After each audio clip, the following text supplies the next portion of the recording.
We love to laugh, it's getting worse every year, The more we laugh, the more we feel with glee. And the more the glee, the more we're merry are we,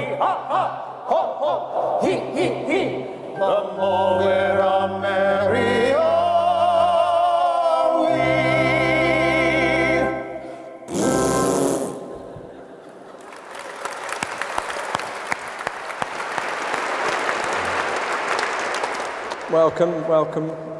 Welcome all, and thanks for coming. And also I just want to say thanks to all the people that have made this happen, especially Stephen Armstrong for giving me this amazing opportunity. All my work in the last 20 years as a writer, a director, actor, teacher, whether through my shows, my walkabout adventures, my attempts at singing or making films, unproduced television, diving off bridges into the River Thames, dancing, have all been focused towards breaking down barriers in comedic exploration. And this sermon is a gigantic bookmark on that same wonderful trip. And I hope you get the same buzz like the speakers, not like the speakers, that I did in preparing it. And I aspire to do it justice here today. This podium is where the library invigilator used to sit, observing readers along the lines of a Jeremy Bentham panopticon prison, making sure there was no talking and no sleeping. As to how they dealt with these infringements is unclear. I imagine them descending with a prod or a taser, perhaps. I was going to bring my leaf blower, but it was a bit awkward on the bicycle, so I've left it at home in my cupboard of things of dubious usefulness, along with our teas made and an uncompleted time capsule. Thanks also to Mark Jones and Adam Murphy for the marvellous music, more of which later.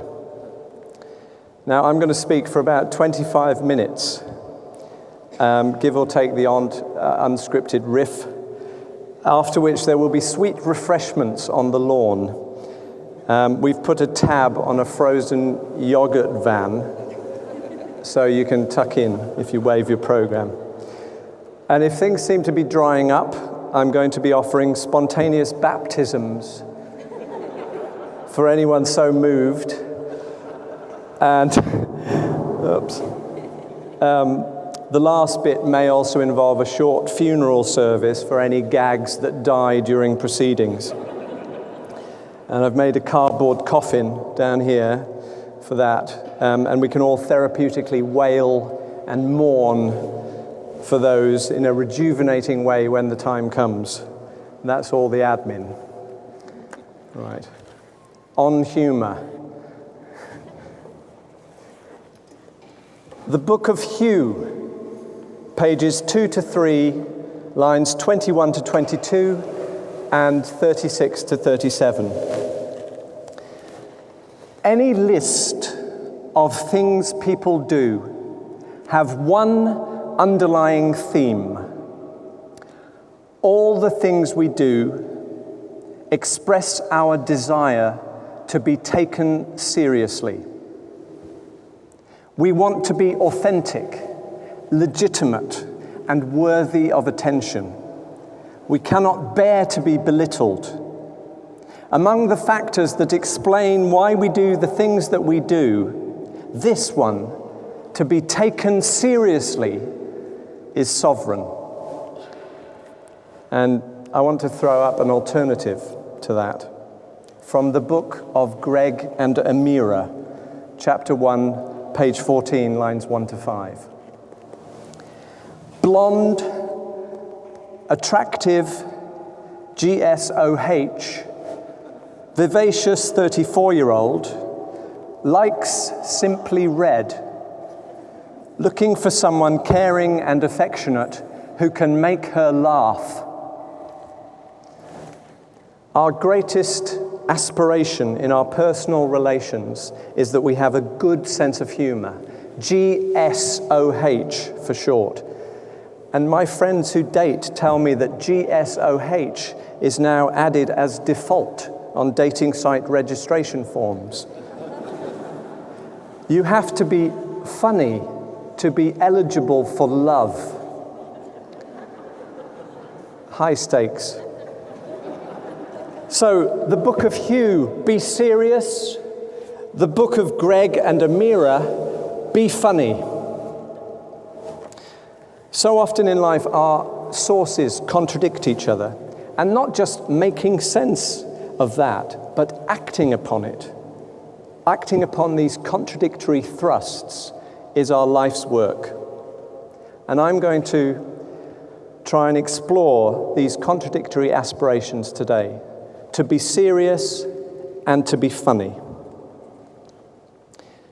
This is a sermon that is about being funny, but it is also an invitation to be serious and an invitation to be silly at the same time.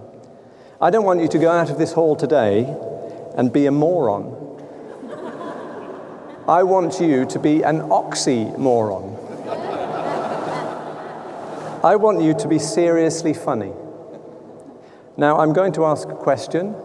It has a yes or no response, but because of this 6-second delay in the magnificent dome that we're in, and the tight schedule that we're on, if you could just vigorously nod or shake your head, rather than saying your response out loud, that would be very helpful. So, this is the question. Can you hear me? Okay, good. I'm seeing lots of nodding. I'm also seeing a couple of rotational movements, which unfortunately I can't do anything about. Sorry about that. Because if I speak any slower, we're not going to get to the end. And if I speak any louder, the reverberations are going to get detrimental. So perhaps if you are one of those people, if you could sort of move yourself nearer to a speaker or come down the front, that would please do that. Now, my university supervisor, Ollie Double, the first doctor of humour in the world, said to me that the first rule of comedy is to be heard.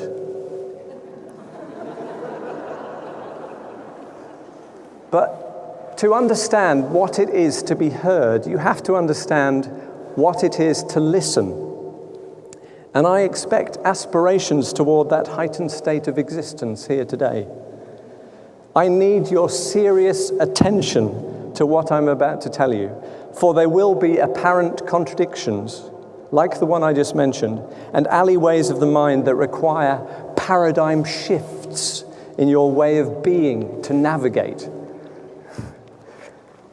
Be heard, listen, shift your paradigms.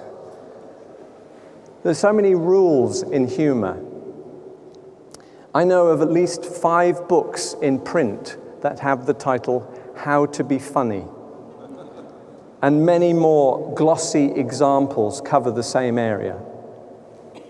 Each has its own set of rules, sometimes expressed in formula, often in technical guidance. Last year, one came out with a set of 150 rules. The first rule of comedy, I said to Ollie in reply, is surely to be funny.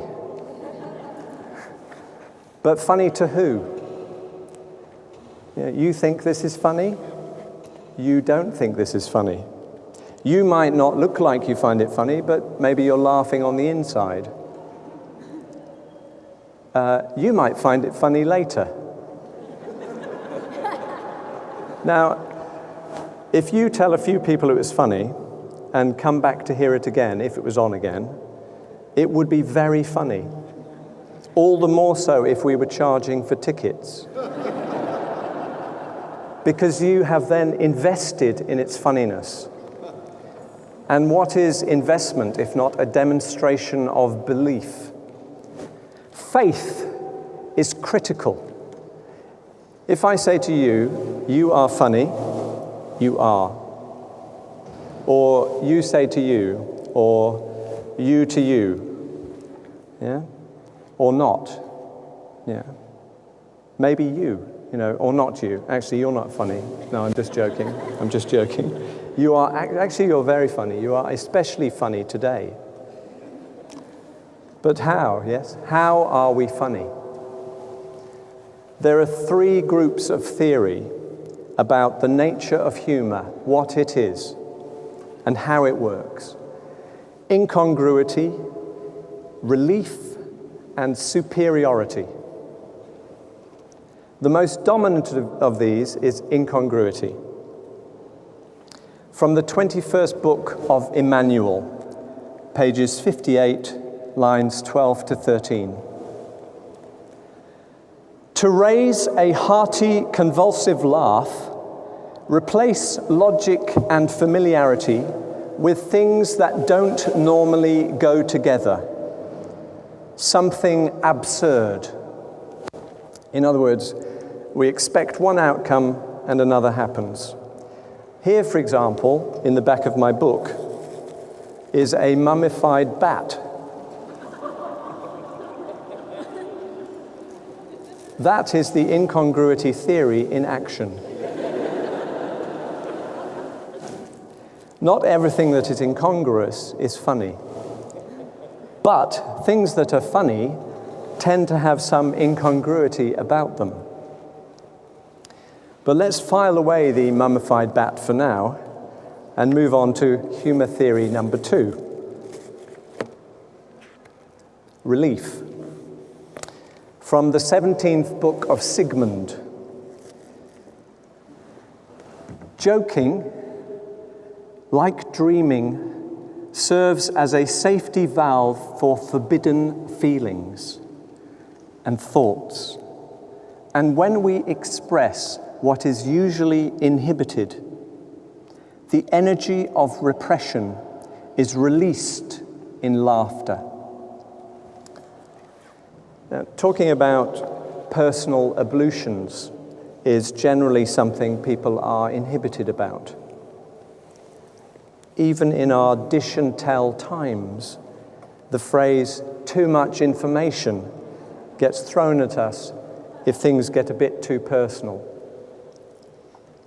Even in contemporary humorous performance, where a larger-than-life liberal license is granted, a level of acceptable grossness has to be found when enacting the relief theory. Pondering that level, several graphic images come to my mind. I'm sitting in the Spiegel tent a few weeks ago at a children's show, and a pair of authentic-looking poo-stained undies are thrown from the stage into my face. Years earlier, an outrageous magician has just pulled off an incredible disappearing act. Poof! And then triumphantly re-enters the auditorium wearing a 3-foot-long strap-on penis. And this penis has a pump-action lever that he uses to squirt out a milk-like substance on the unsuspecting audience, who, ecstatic with the hilarity of relief, lap it up.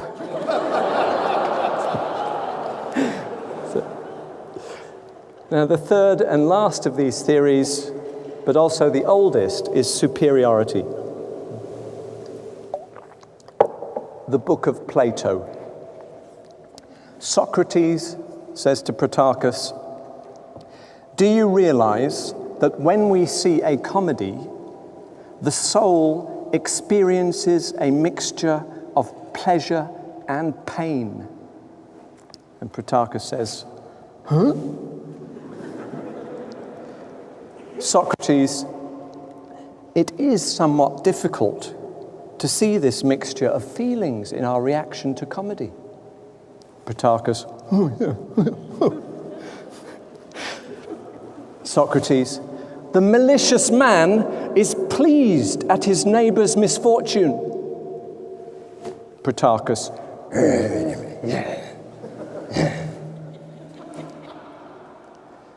now there's a German word, Schadenfreude, that describes this feeling that Socrates is trying to explain to Protarchus, who, in case you hadn't noticed, was his pet dog. It's the enjoyment we feel at the suffering of others. So there we have it. The three very easily disproved theories of humour. Freud, Mummy Freud,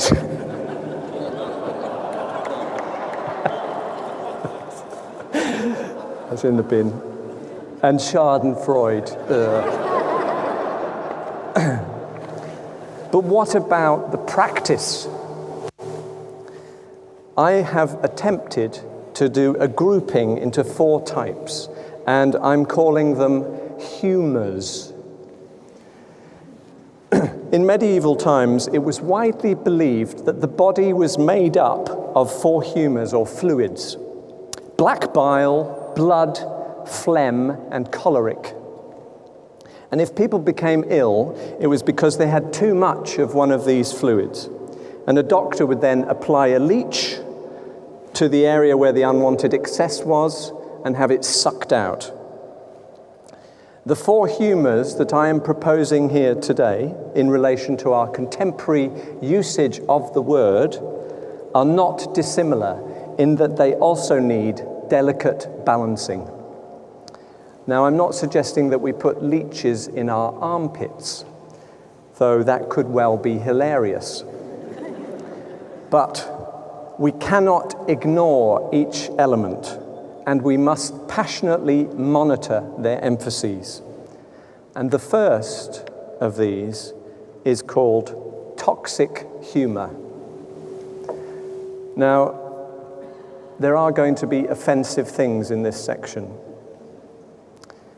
but rest assured they are all necessary in our pursuit of the pathway to a higher humour. And I beg your forgiveness for what you are about to receive.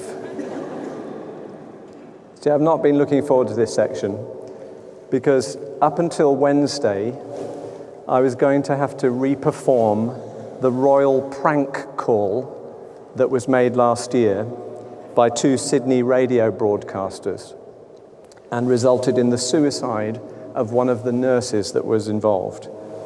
And it wasn't pleasant, or even pleasantly unpleasant. It was just unpleasant. Thankfully, though, Tim Matheson,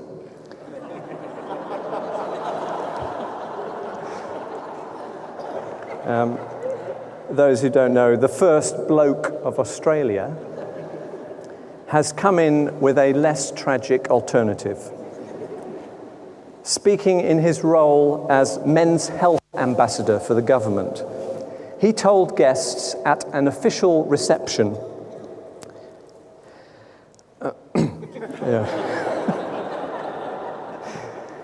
the digital examination, and he is referring here to the sort of digit you have on your hand, as opposed to some newfangled electronic item.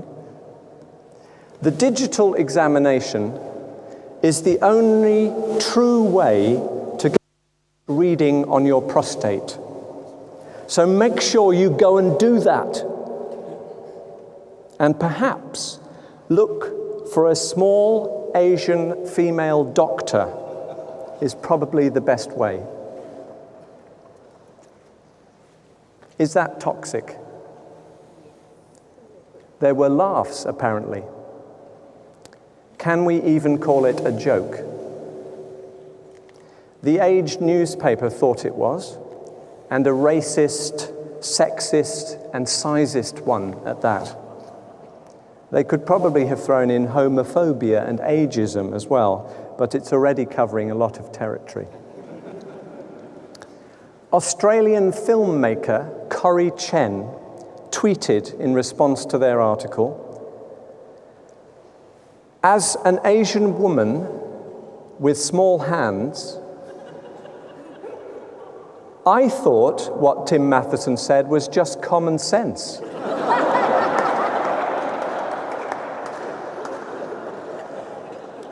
So, does Tim Matheson deserve to be prohibited from speaking at further public engagements, as the Prime Minister's team seems to have done, and not for the first time? Or should he be heartily applauded, even laughed with, for relieving the energy of repression around male health issues by airing the taboo of anal examination? Or if Tim had been introduced to a large-handed male proctologist and given the once-over, could we laugh then? In toxic humour, one person's joke is another person's insult.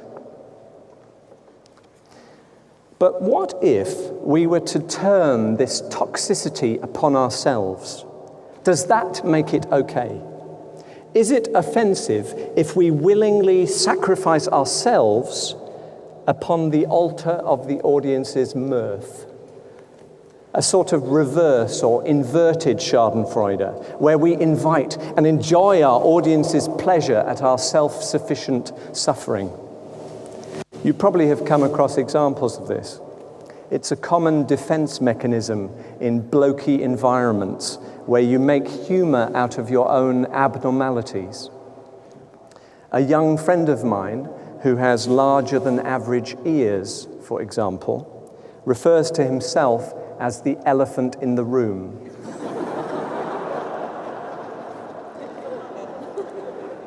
And whilst this has a neutralizing effect on hostile jokers, the black cloud of stolen thunder hangs over the reverse Schadenfreudian. It does little to open our minds to the joyous possibilities that are available to us as humorists, but we'll come back to them. The second type of humor is sentimentality. Wary of stepping over this line of toxicity in the sandpit of our life, we retreat to the territory of the sentimental, the desexed dad jokes, and the homegrown Christmas cracker pun. What is a ghost's favorite food? Why did the toilet roll go down the hill? How can you tell if a dinosaur has been in the fridge? Oh, sorry. Ice cream to get to the bottom, footprints in the butter. And entertaining babies falls into this category. Here's my face. Oh, it's gone. It's gone. Here's my face again. Oh, it's gone again.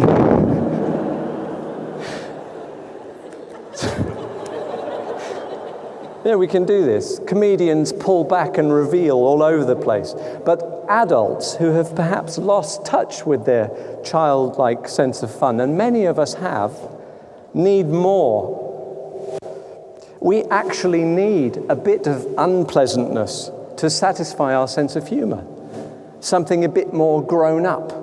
Something that can ameliorate mortality's bleak implications, perhaps. But the unpleasantness that we crave must be pleasantly dealt with. If it gets too toxic, it spoils the fun. We need it to be edgy, but not offensive. racy but not racist, deploying relief and incongruity theory without veering into the toxic zone or getting too superior or retreating into sentimentality. And the type of humor that does all this, I'm giving the name functional. And the main thing about functional humor is that people laugh. What triggers this response may be completely forgettable beyond the moment of its delivery, but that is no matter to the functional humorist. All that really matters is that they do or they say things and people laugh. And you can study this.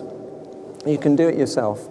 Get one of the glossy guidebooks with the rules that I mentioned earlier, or you can do a class, a workshop, a degree course even. And then perhaps once you've graduated from your school of hard knocks, you can try open slots, comedy festivals, plays and sketch shows, deploying all the techniques that you've learned. Laugh, speak, rising inflections, callbacks and deprecations. In 2 years, you could be a millionaire. You could have your own series on television. And you could even be starring in the next Hollywood blockbuster. All the techniques of the functional humorist are essential aspects of the craft of performing humor. And they can transform anything you care to call material into neat, laugh-ready packages. But whilst they succeed in garnering laugh responses, and with the right marketing mix, larger and larger laugh responses, without the intangible investment of the soul, this is merely the business of comedy. We are aspiring here today for something more, something that requires a part of you, something personal. For we are nurturing not the functional craft of laugh-making, but the humorous art of you and your life. Functional humor may lead to notional success when measured in simple numeric terms.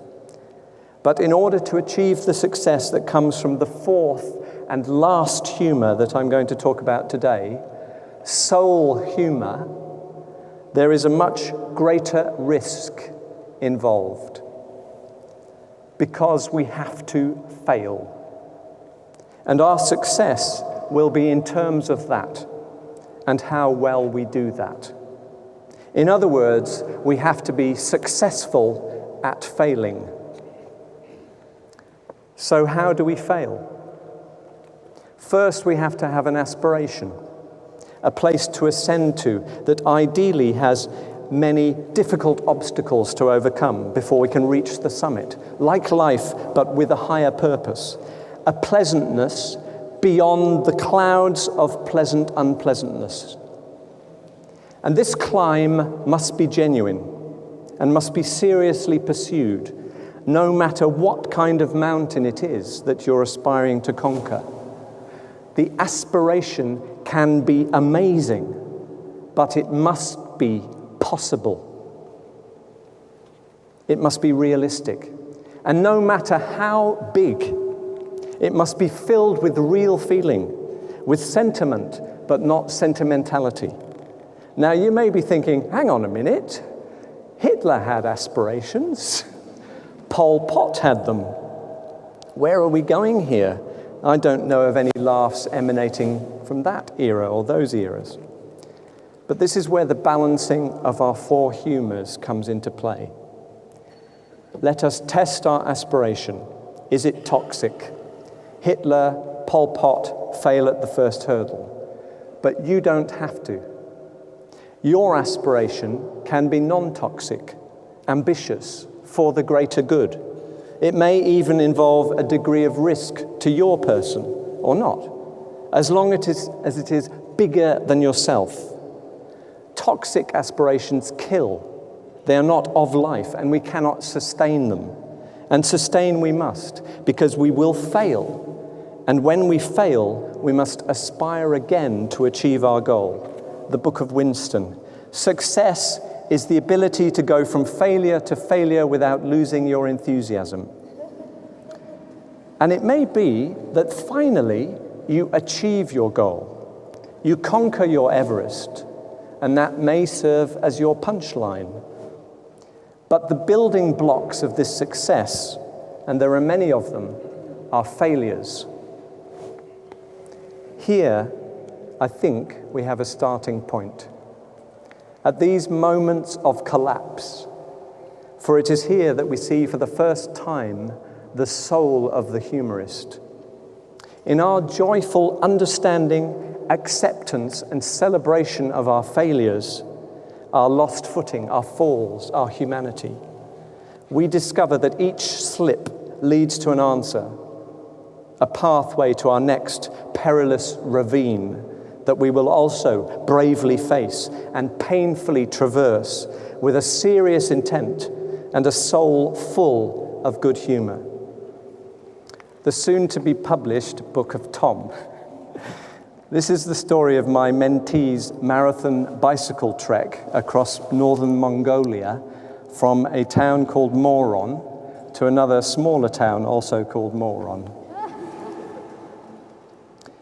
Every inch of my body screamed in protest, except for a tiny spark, an ember hidden in my guts that was loving every second of it, unless that was just the food poisoning. Let us light our inner spark, and let us climb. Let us traverse the perilous ridge between sentimentality and toxicity, and let us climb again. Let us have amazing, ambitious, genuine, realistic, and serious aspirations that we do and we keep doing. Let us joyously celebrate each failure as we rise toward these heights, and let these failures reinvigorate our efforts. Let us share our experiences of this falling and climbing and falling again. Wherever it is possible, whenever it is needed to be an outlet for frustration or a light in the gloom or answers to the problems we have or just for fun. And let it be known that we are serious in these pursuits and that we believe in the inherent value of their funniness. Let us be serious and let us be funny. Soul humor is possibility exercised, common sense dancing, the synaptic thought that can alleviate, divert, and solve, which, when shared, will ultimately save the human race. Today, under this centennial dome, let us ask ourselves, of what humor will we partake? Will it be the humor of toxicity? Will it be the humor of sentimentality? Will it be merely functional? Or will it be the humor of the soul? All of us gathered here today play a part in shaping the answer. Thank you.